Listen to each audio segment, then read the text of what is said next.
الحجاب بت من قولهم في حيرة واضطراب حدثوني فقالوا مذ لبست الحجاب خانك السعد عودي حرة كالسحابة ولكن كيف. Assalamu alaikum, dear viewers, wa rahmatullahi wa barakatuh. Welcome to another segment of the Pearl of Great Value project as a part of the Hijab campaign. Today, myself, Reema Kimji, and Sister Rumina Fazal are joined by three of our community youths. Brother Mushtaba Somji, Brother Muhammad Abbas Manekia, and Brother Ali Abbas Rajan. Welcome and Assalamu alaikum. Wa alaikum salam.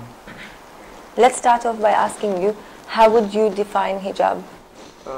Hijab doesn't have a simple meaning. It's a really complicated meaning with a variety of different examples or definitions. But for me, I can't really put it into one word because it applies to men and women differently, different ways, through different features, through different senses, ears, eyes. But that's one word that I have difficulties in just giving a simple definition, especially when you're trying to explain it to foreigners or people who are outside the community, because they can't really understand. If you say, oh, hijab means a covering, or you say hijab means submission, they don't really understand what it is. So I think hijab is one word that needs a long discussion, or at least a short discussion, to fully explain what exactly the person who wears hijab means. But for me, I would say that hijab basically means modesty, whether it is to men or to women, or it could mean covering oneself, because covering oneself could be to a man or to a woman. A woman would cover herself fully with hijab. Same applies to men. There are different types of hijab for men and women. So basically, hijab means modesty, or it can be also identity for a person. Yeah. So what I can hear you talking about more widely is a concept of hijab. For example, modesty. For example, it not being able to be, as Ali Abbas said, not being able to be defined as a specific term, but more so something which needs a little more discussion in. Can we talk a little bit more about how that might apply for boys or men in general? Because I think for a woman, people tend to define hijab as a specific physical code of dress, right? So for boys or for young men, it's a little bit more difficult to define or to target what hijab means. So can you perhaps tell us a little bit more about that? What we defined hijab as was covering oneself, modesty, chastity. So here it applies to men. If you see the covering part, we have to cover certain parts of our body to dress modestly, so that we don't look like hooligans, shirtless and stuff. Mm-hmm. And if you see modesty, we're supposed to always be modest, humble. Yeah, cast our gaze down, not look at girls like how we usually do. Yeah, I think that's it. It's mostly about hijab of the eyes. That's the main hijab for men. Yeah. It does apply physical to a small extent, which is just dressing appropriately in a way that doesn't directly attract the opposite sex. So that would be in the form of keeping a beard, or avoiding wearing short shorts, because that can be for some attractive. Yeah. Or even clothing that accentuates your body shape, for example, if exactly. you're going to the gym working out. But yeah, as long as you're dressing in an appropriate way, that with the right intention, without the intention of trying to get attention, then I think that would be the physical extent for men. But Ali Abbas, I don't know about the beard, hijab. I don't know how a beard could relate as hijab. Not necessarily it could relate as hijab. Because non-Muslims can also wear a beard, right? That yeah, but as I said earlier, the hijab can also be an identity for a person. So by keeping a beard, you identify yourself as a Muslim, because for Muslims it's wajib to keep a beard. Or, by keeping a beard, not all men look handsome for that case. So by keeping a beard, you attract less women to you. Something like that would be applicable. But also, I think that many women find men with beard attractive. The core, I think, is with what Mujtaba was identifying in terms of a communal identity. Yeah. It definitely is something that people are becoming more aware of. Let's say, I think 20 to 25 years ago, people weren't as familiar with the fact that it was wajib or as a part of a religious identity. And now I think more and more people are becoming aware. Maybe not in a positive sense. I mean, you know, a lot of the time people are marginalized because they keep a beard as well. Yeah.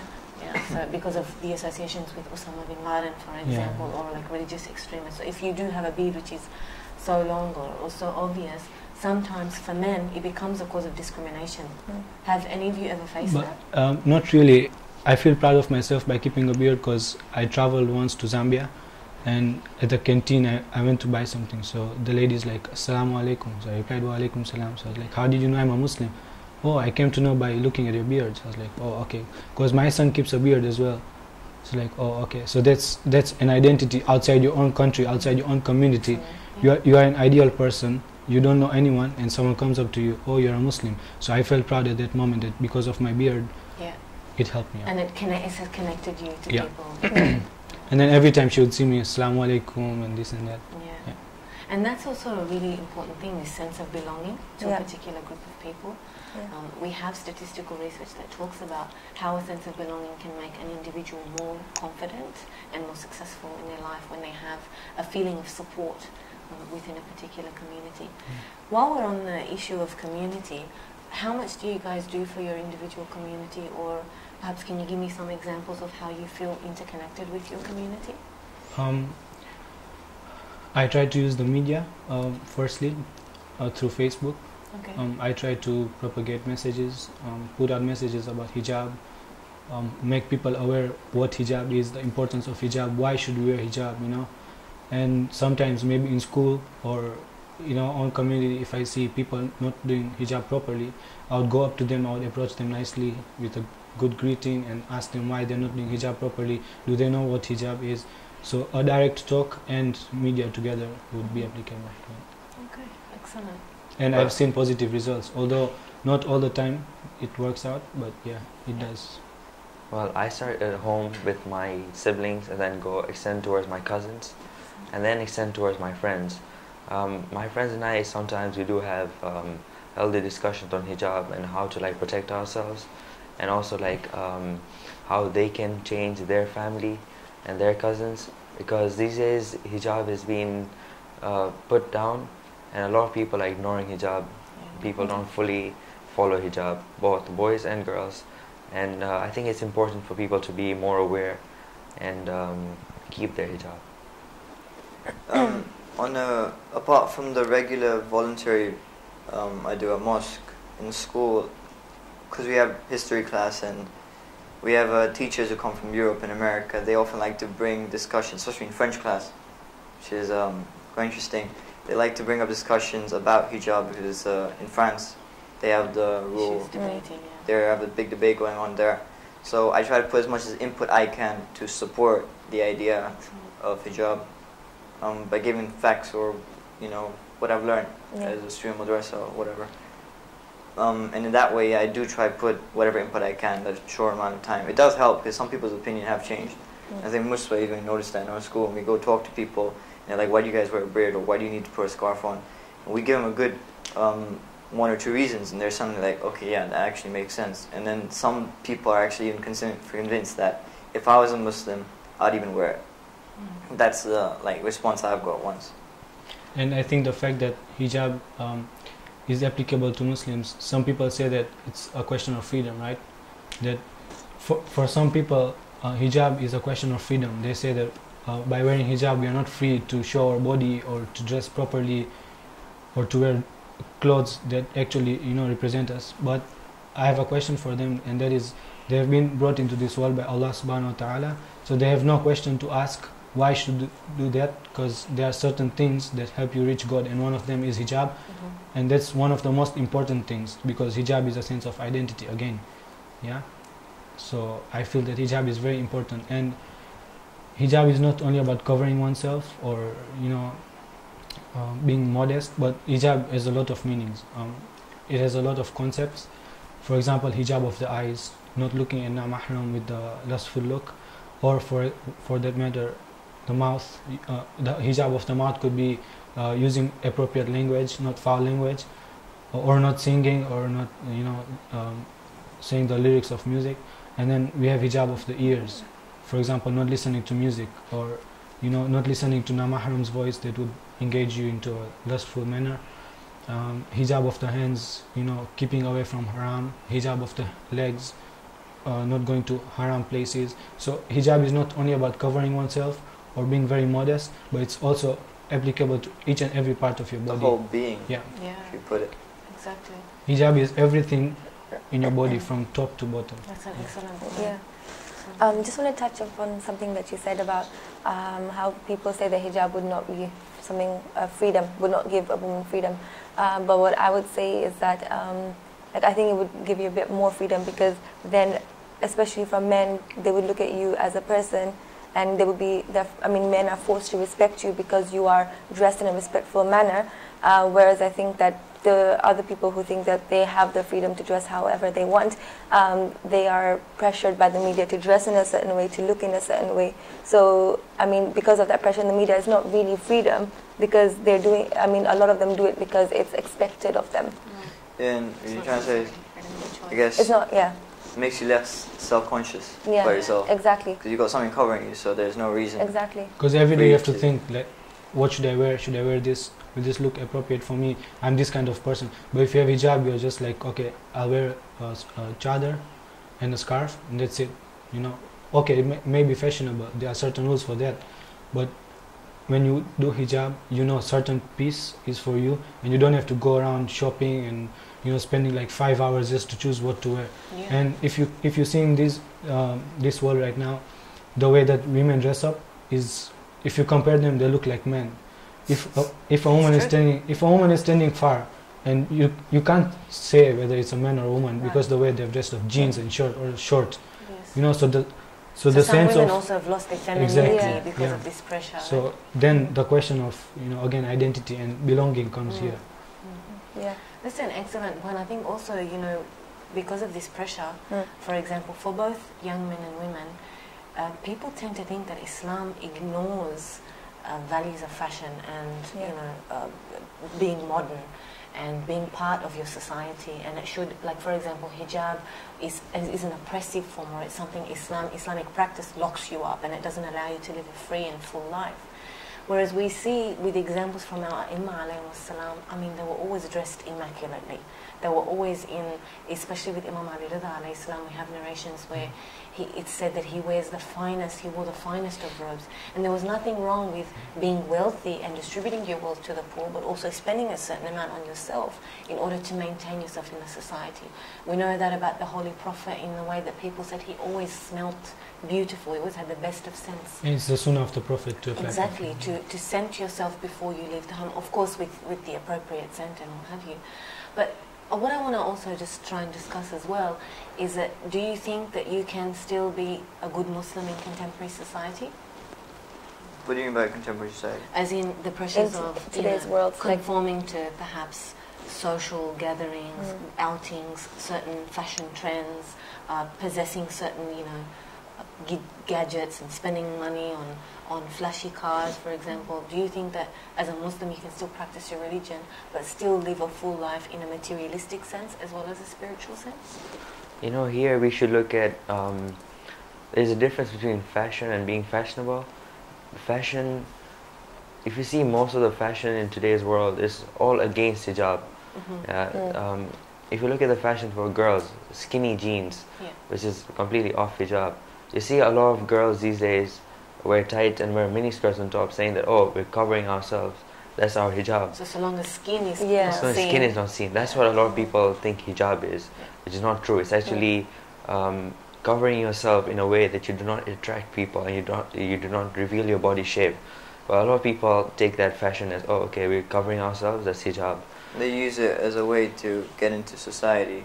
Yeah. Be So accepted. if you Yeah, have your exactly. little, jeans and over that skirt, you can now go attend a party, for example, Exactly. just because your clothes match theirs. So Yes. Yeah, exactly. And like as I said, we try and talk to people why they don't do hijab properly. So one of my friends, when asked about hijab, she replied that because when I wear hijab and then I go to parties or listen to music, it's not appropriate. So I don't wear hijab overall.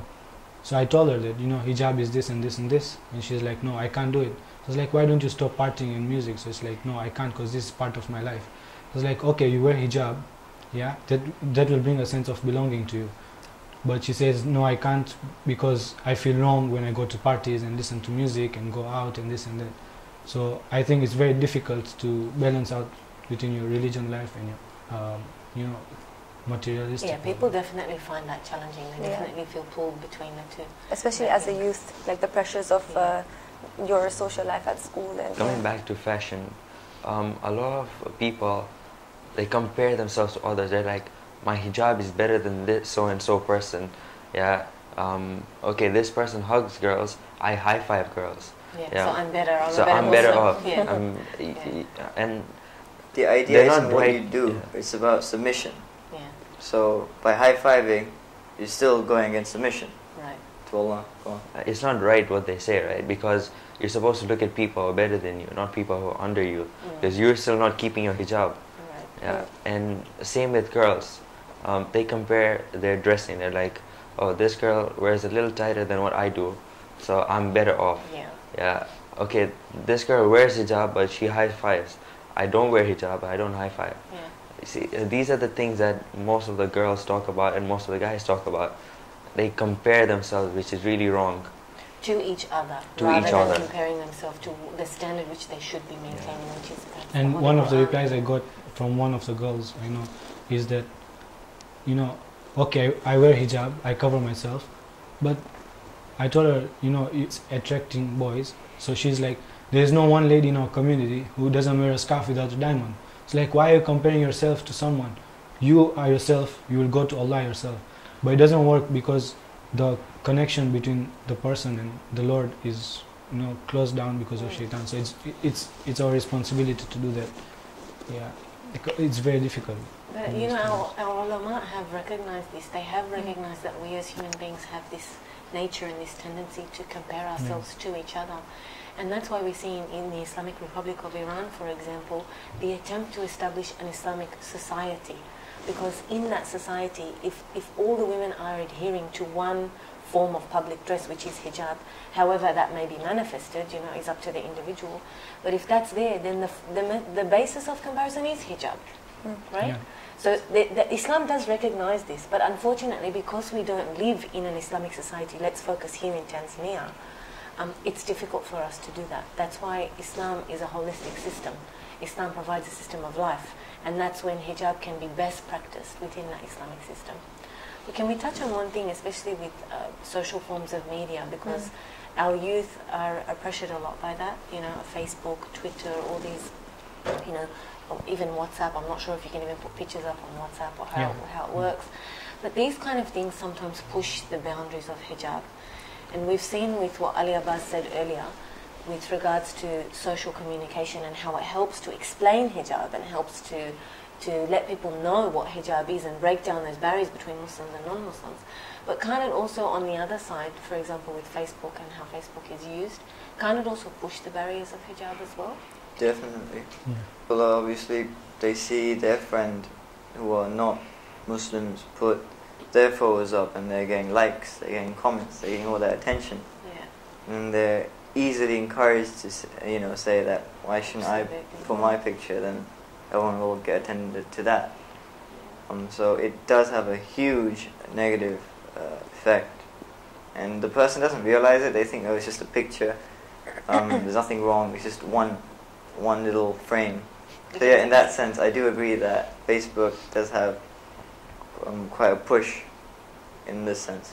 Just to add on a little bit to that, what you're saying about the pictures, how people want to put up their pictures and want to get more likes and stuff, it's not only girls, it's boys and girls both. Yeah. And they do a lot of editing, they use a lot of Photoshop to edit their photos.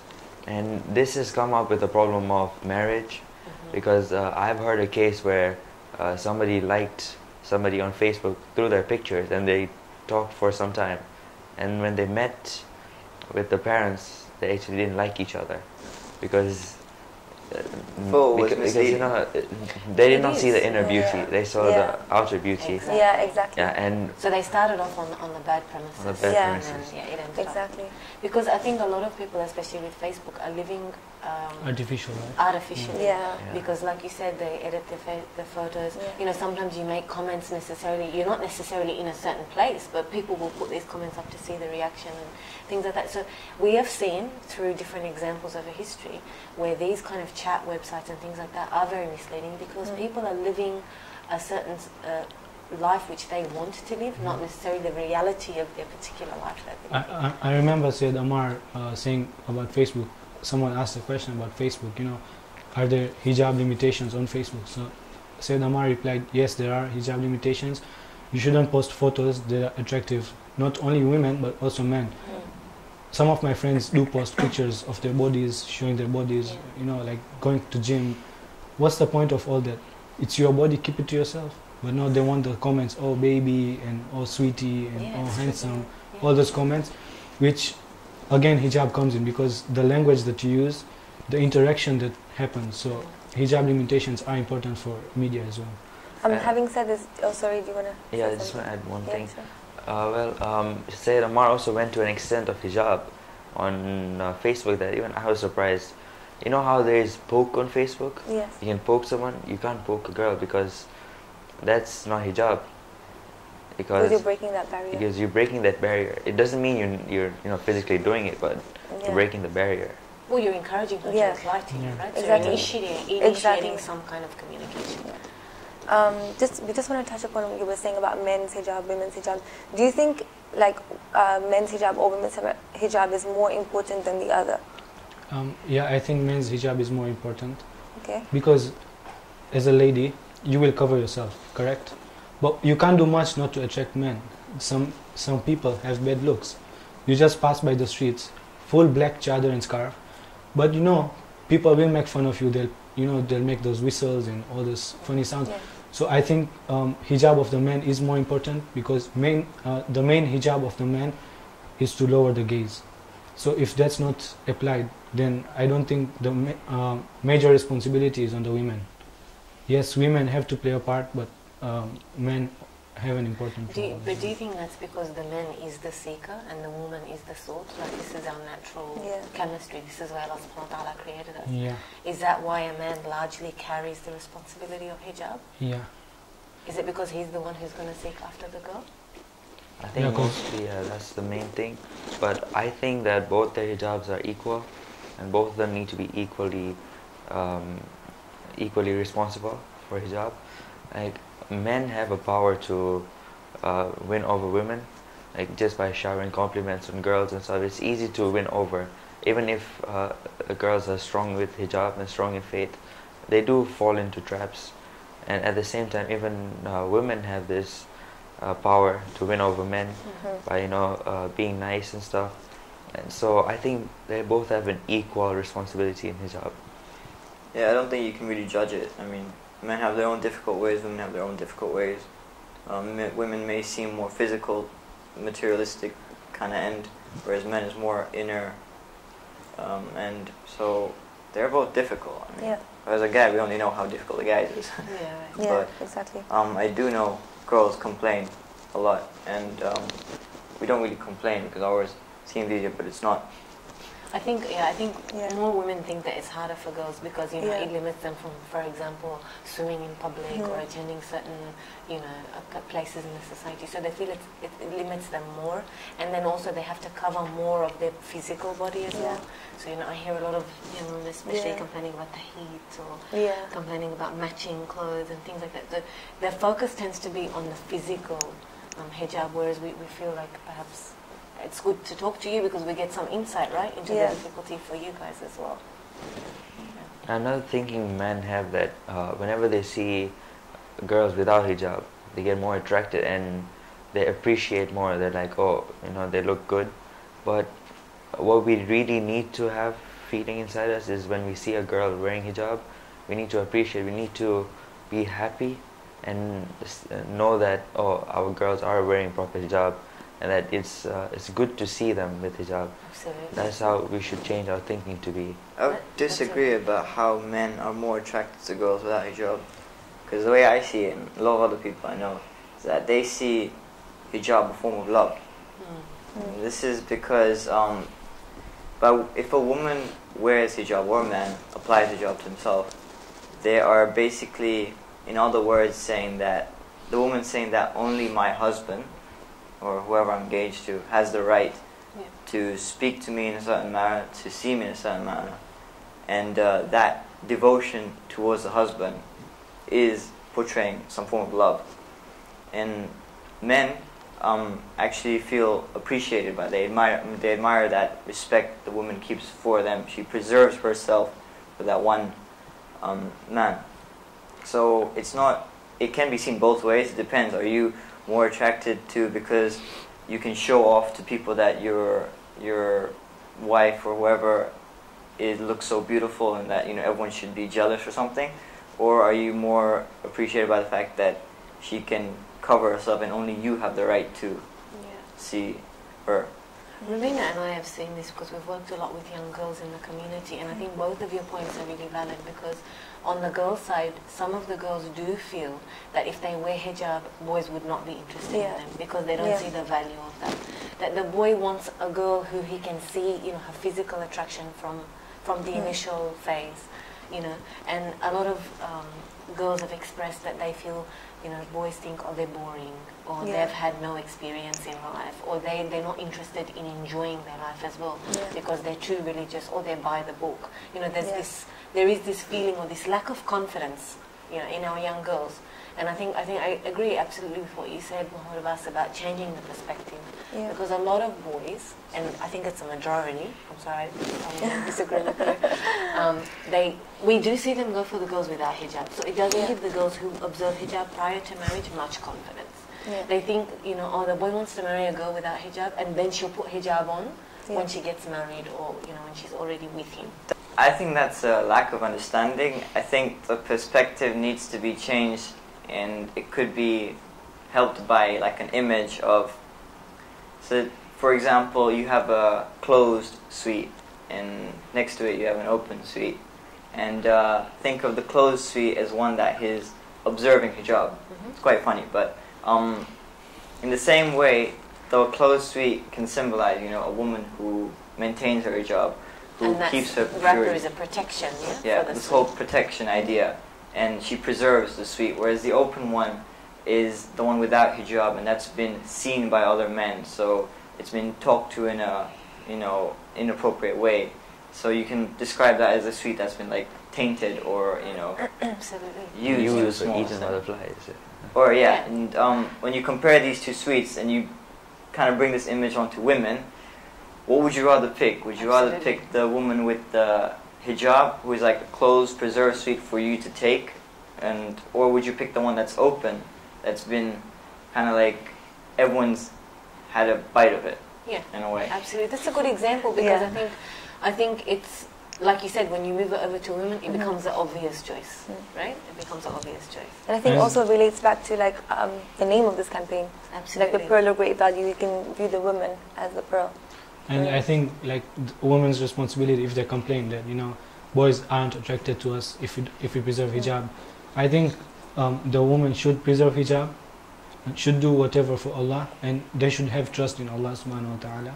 Because even talking from personal experience, if you do something for Allah, the reward is there for you. So if you say that, no, I'm not going to do hijab because boys aren't going to get attracted to me, that's being more materialistic instead of having faith in Allah subhanahu wa ta'ala. Absolutely. Let's talk about some of the challenges that you guys face, like in school or as a youth, concerning hijab, being a Muslim, Islam. What are some of the challenges that you guys come across? Some of our friends, because hijab also means not doing high five or hugging or sitting with girls next to you. So some of our friends tell us that you are not straight, okay, and because you don't like girls and you're running away from girls, you just want boys and that's it. So it's kind of hard to explain to them, because I can say that they don't have a real sense of belonging, and they don't understand what life is, or they don't follow their religion. So it's very difficult for us to explain to them, and it's very hard for them to understand. So it's a two-way traffic which needs to be addressed.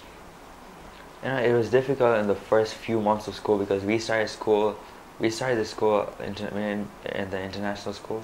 It was difficult when you just come in. The girls in that school are waiting for new people to come in, new guys to talk to, you know, because every year people leave the school, every year people join the school.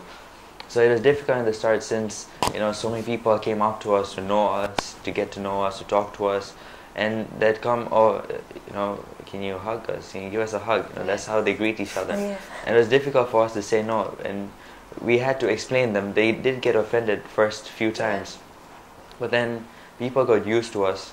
We were kind of hated for the first few months, but then after a while it was actually respect.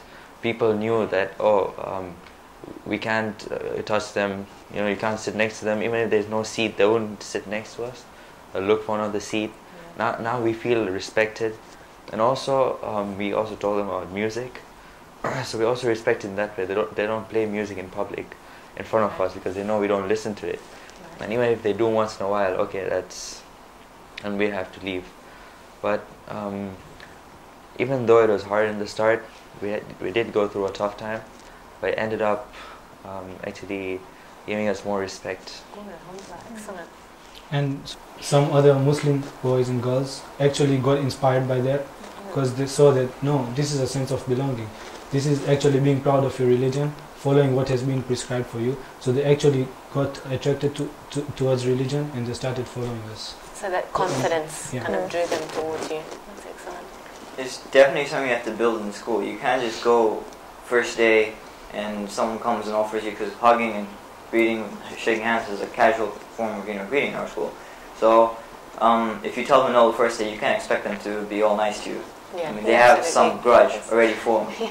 And you have to build that as time goes by. And later on, as I grew up in my school, more and more Muslims came. So I had more people on my side, I think. So they understood that more. And now it's much easier to, when I was younger, to explain to them no in a positive way, in a way that it's not only me. It's like I have other people with me, and we have this, sense of observing our religion, being submissive, etc. I think this is a really excellent example of the level of exposure that you guys have had at a young age, because this is going to translate into challenges that you might find later on in life when you go off to university, when you start working in a professional environment. Alhamdulillah, because I, as a young child, when I was born and raised in a Western country, it wasn't as easy to face those challenges. I felt incredibly lonely. You know how you said, when more people came to the school, you had more people on your side. I went to a school in a rural area full of, white Australians, and for them, my hijab was just a huge shock, and I was completely ostracized because of it. So. Alhamdulillah, it's a real blessing that you guys have had this experience here, and that you've been able to confidently, if it hasn't been together, but as individuals as well, to be able to stand up and say, no, we don't do this kind of thing, and we're happy to kind of take a step back and build our relationships with you later on, and you've built it on the right premises, alhamdulillah, where people will respect you for who you are and what you believe. Not just you following the crowd, which is excellent. I think it's really nice to see that in the youth of our community. Absolutely, it gives us more confidence. Exactly. And also through Mustafa's effort in our school, we got him to speak to the principal to allow us to have a prayer room, which was really beneficial, because over the past 2 years now we've been constantly using it. No, sorry, 1 year, right? 1 year. But that's a start, to show that our character, our identity. And you know how much you guys are helping the future Muslims to come to the school, because you've set this standard, and your effort has made it has made the transition for other young students who may not necessarily have that level of confidence. Alhamdulillah, inshallah, God will reward you endlessly, because they will continue to benefit from your efforts. And it's really hard. It's not as easy as it seems. Like, you guys are talking about your achievements, but I know, as personally, I know how challenging it is to kind of go against the norm and to kind of say, look, I'm sorry, but we believe in something else, because you really can be marginalized for a long time. Sometimes people never forgive you. like alhamdulillah, in your situation you've managed to redeem Yeah. your relationships. But sometimes it's not like that. And Yeah. I think for other kids who other youth who are watching this and who might live abroad, who are now studying abroad, for example, you know, let them see that these results will come, inshallah. Like you said, if you trust in Allah subhanahu wa ta'ala, if you constantly try, inshallah the results do come. So don't give up if anyone's trying to, you know. The thing also what you were saying about your friend who doesn't want to stop partying in music, just start wearing hijab. Like it's something so difficult, I think, when you're living in this today's world and you have so many social pressures, like, you know, to go against that is so challenging and so difficult. It takes a lot of strength to go against that. But we've seen in this example you can definitely be respected for it. Of course. Before we finish, would you like to add anything extra to our discussion? Well, there was a question raised earlier on by observing hijab, are we constrained or restrained from society's enjoyments? And I won't lie, you are restrained. There is a big part you're missing in this world, in this dunya. But I think that is for the benefit, because Islam doesn't think in the short term, right? It thinks in the long term. It thinks for your benefits in terms of your relationship with your parents and your knowledge and everything. It wants you to be focused, and it just asks for a little bit of patience before you're old enough to go enjoy things that are then allowed for you. So there are restrictions, but it pays off, and it pays off well in the future. That's why I think you have to look at the bigger picture. Yeah, definitely. Adding to his point, because hijab is prescribed in the Quran, in Surah Nur, it says for men it's to lower the gaze, and for women it's to cover themselves, a covering. And then in the last part of the ayah it says that there is a reward, that you may be successful. If you do this, if you lower your gaze, if you cover yourself, there is a reward, you're going to be successful. And according to me, I believe that success is not only in this world, but also the hereafter. And some people say that hijab is not wajib. But in Surah Ahzab, again, there is an address to the wives of the prophets. And it says, O you who believe, O wives of the prophet, tell the believing women. So if you are a believing woman, it says in the Quran that cover yourself, apply hijab to your life. So it's stipulated in the Quran already, but still people do not follow. So I think there's a curtain in the eyes that's blocking them. And another hadith of the Holy Prophet that says, if you lower your gaze, you'll see wonders. So that's a nice one. Yeah. Fantastic, inshallah. Well, thank you so much for joining us. We really appreciate you taking the time, and we wish you every success, inshallah, in your future endeavors. Ameen. And may Allah subhanahu wa ta'ala also assist you, inshallah, in whatever else you choose to do in the future. We thank you for giving us the opportunity to rise to the occasion and spreading the message of hijab to the world. Thank you. You're welcome. We'd like to thank you viewers for joining us, and please join us again next time for another segment in the Pearl of Great Value Hijab campaign. Thank you for watching, and Jazakallah. من عتابي بعد لبس الحجاب بت من قولهم في حيرة واضطراب حدثوني فقالوا مذ لبست الحجاب خانك السعد عودي حرة كالسحابة ولكن كيف